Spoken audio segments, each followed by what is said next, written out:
Student learner YouTube চ্যানেলে তোমাদের সকলকে স্বাগত জানাই।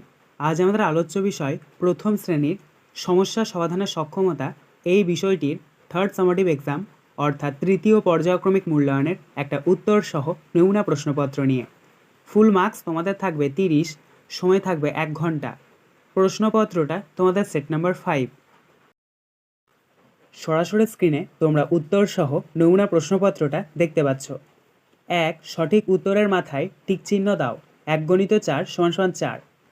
ক. নুরু কোথায় থাকতো, পুরুলিয়া না চুরুলিয়া? এখানে সঠিক উত্তর হবে চুরুলিয়া, তাই আমরা চুরুলিয়ার ওপরে টিক চিহ্ন দেবো। খ. বোলপুরে নদীটির নাম কি, কোপাই না গঙ্গা নদী? এখানে সঠিক উত্তর হবে কোপাই, তাই আমরা কোপাইয়ের ওপরে টিক চিহ্ন দেবো। গ. মাছ কোথায় থাকে, জলে না ডাঙায়?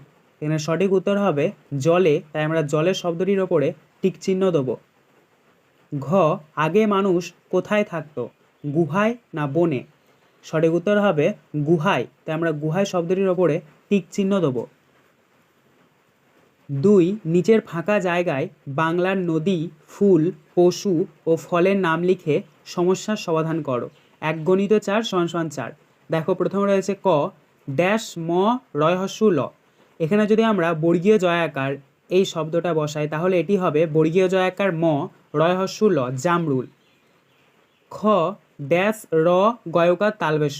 এখানে যদি আমরা খ এই অক্ষরটা বসাই তাহলে এটা হবে খ র গয়কার তালবেশ, খরগোশ। গ. ড্যাশ হস্য লয় হস্যই। এখানে যদি আমরা তালবেশ ছয় হস্যই এটা বসাই তাহলে এটা হবে তালবেশ ছয় হস্যই হস্য লয় হস্যই, শিউলি। ঘ. ভয়াকার গয় হস্যই র ড্যাশ। এখানে যদি আমরা থয়ে দীর্ঘই বসাই তাহলে এটা হবে ভয়াকার গয় হস্যই র থয়ে দীর্ঘই, ভাগীরথী।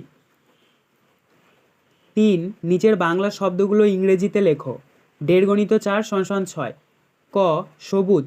সবুজকে ইংরেজিতে বলা হয় গ্রিন, GREEN, গ্রিন। খ. গাছ। গাছকে ইংরেজিতে বলা হয় ট্রি, তাই আমরা শূন্যস্থানে লিখব TREE, ট্রি। গ. নৌকা। নৌকাকে ইংরেজিতে বলা হয় বোট, তাই আমরা শূন্যস্থানে লিখব BOAT, বোট। ঘ. ছাগল। ছাগলকে ইংরেজিতে বলা হয় গোট, তাই আমরা শূন্যস্থানে লিখব GOAT, goat. 4. Make words and fill in the gaps. শব্দ তৈরি করে ফাঁকা জায়গা পূরণ করো। 1 × 4 = 4। দেখো প্রথমে রয়েছে এ হ্যাভ এ ব্র্যাকেটে PUC ড্যাশ অফ টি। তো এখানে আমরা শূন্যস্থানে বসাবো CUP, cup. Have a cup of tea অর্থাৎ 1 কাপ চা হবে। এখানে দেখো তোমাদেরকে ব্র্যাকেটের মধ্যে যেই লেটারগুলো দেওয়া রয়েছে সেগুলো এলোমেলোভাবে আছে, তোমাদেরকে সঠিকভাবে সাজাতে হবে। বি ব্র্যাকেটের মধ্যে রয়েছে TAC ড্যাশ লাইকস মিল্ক। এখানে আমরা শূন্যস্থানে বসাবো CAT, ক্যাট, অর্থাৎ বিড়ালেরা দুধ পছন্দ করে। সি আই লাইক ব্র্যাকেটের মধ্যে রয়েছে FSIH। এখানে আমরা শূন্যস্থানে বসাবো FISH, ফিশ, অর্থাৎ আমি মাছ পছন্দ করি। ডি উই ব্রাশ আওয়ার ব্র্যাকেটের মধ্যে রয়েছে TETEH। এখানে আমরা শূন্যস্থানে বসাবো TEETH, টিথ, অর্থাৎ দাঁত, আমরা আমাদের দাঁত ব্রাশ করি। 5. নিচের অঙ্ক দুটির সমাধান করো। 2 × 3 = 6। ক. 3টি গাছে 6টা করে কাঁঠাল হয়েছে। 3টে গাছ মিলে মোট কটা কাঁঠাল হয়েছে? উত্তর, তো এটাকে তোমাদেরকে কিন্তু অবশ্যই গুণ করতে হবে। দেখো 3টি গাছে 6টা করে বলেছে, তাহলে 3টে গাছ মিলে মোট কটা? তাহলে 3-এর সঙ্গে 6-এর তোমরা গুণ করে দেবে। প্রথমে লিখবে 6, তার নিচে লিখবে 3, নিচে দাগ দেবে, গুণ চিহ্ন দেবে। 3-এর সঙ্গে 6 গুণ করলে কত হয়? 3 × 6 = 18। তাহলে এখানে আমাদের উত্তরটা হচ্ছে 18। অতএব দিয়ে আমরা উত্তরটা লিখে নেব মোট 18টি কাঁঠাল হয়েছে। খ. একটি গাড়িতে 7 জন উঠলো, পথে 3 জন নেমে গেল, গাড়িতে কতজন রইল? এটাকে তোমাদেরকে বিয়োগ করতে হবে।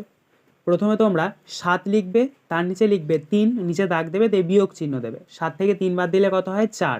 তাহলে এখানে আমাদের বিয়োগফলটা বেরোলো 4। অতএব দিয়ে আমরা উত্তরটা লিখে নেব গাড়িতে 4 জন রইল। 6. নিচের সঠিক বানানটিতে দাগ দাও। 1 × 2 = 2। ক. দ ডাইবিন্ড উঞ্জয়াকার দরজা, দ র বর্গীয় জয়াকার দরজা। এখানে সঠিক বানান হচ্ছে দ র বর্গীয় জয়াকার দরজা, তাই আমরা দরজা শব্দটির ওপরে টিক চিহ্ন দেবো। খ ময় চয়াকার ক মৌচাক, ম হসু চয়াকার ক মৌচাক। এখানে সঠিক বানানটি হচ্ছে ময় চয়াকার ক মৌচাক, তাই আমরা এই শব্দটির ওপরে টিক চিহ্ন দেবো। 7 নির্দেশ মতো উত্তর লেখো 2 × 2 = 4। ক 2 নিল 4কে, 4 নিল 6কে, 6 নিল 8কে, পরের খালি ঘরে মিলিয়ে সংখ্যা লেখো। দেখো নিচে দেওয়া রয়েছে 2, তারপর আবার 2 বেড়েছে 4, তারপর আবার 2 বেড়েছে 6, তারপর আবার 2 বেড়েছে 8, অর্থাৎ 2 4 6 8 2 2 করে বাড়ছে। তাহলে 8-এর পরও নিশ্চয়ই 2ই বাড়বে। 8-এর পর যদি 2 বাড়ে তাহলে কত হবে? 10। তাহলে এখানে আমরা প্রথম শূন্যস্থানে লিখব 10, তারপর আবার 2 বাড়বে, তাহলে 10-এর পর যদি 2 যোগ করা হয় কত হয়? 12। তাহলে আমরা দ্বিতীয় শূন্যস্থানে লিখব 1 10 2 12। খ 11 এর পাশে 22, তার পাশে 33, তারপরে কোন সংখ্যা বসবে? দেখো প্রথমে রয়েছে 11, তারপরে 11 বেড়েছে দিয়ে 22 হয়েছে, আবার 11 বেড়েছে দিয়ে 33 হয়েছে, তাহলে আবার 11 বাড়বে, তাহলে 33 আর 11 যোগ করলে কত হয়? 44। তাই এখানে আমরা প্রথম শূন্যস্থানে লিখব 4 10 4 44। তার পরবর্তীতে আবার 11 বাড়বে, তাহলে 44 আর 11 যোগ করলে কত হয়? 55। তাহলে আমরা দ্বিতীয় শূন্যস্থানে লিখব 5 10 5 55। আজকের আলোচনা পর্বটি এখানেই শেষ হলো। আশা করি ভিডিওটি তোমাদের ভালো লেগেছে। যদি ভালো লাগে একটা করে লাইক করে দিও। সবশেষে তোমাদের কাছে একটাই অনুরোধ, যারা এখনও পর্যন্ত আমাদের চ্যানেলটিকে সাবস্ক্রাইব করে উঠতে পারোনি তারা চ্যানেলটিকে সাবস্ক্রাইব করে পাশে থাকা নোটিফিকেশন বেলকে অল প্রেস করে নিও এই ধরনের নতুন নতুন ভিডিও পাওয়ার জন্য।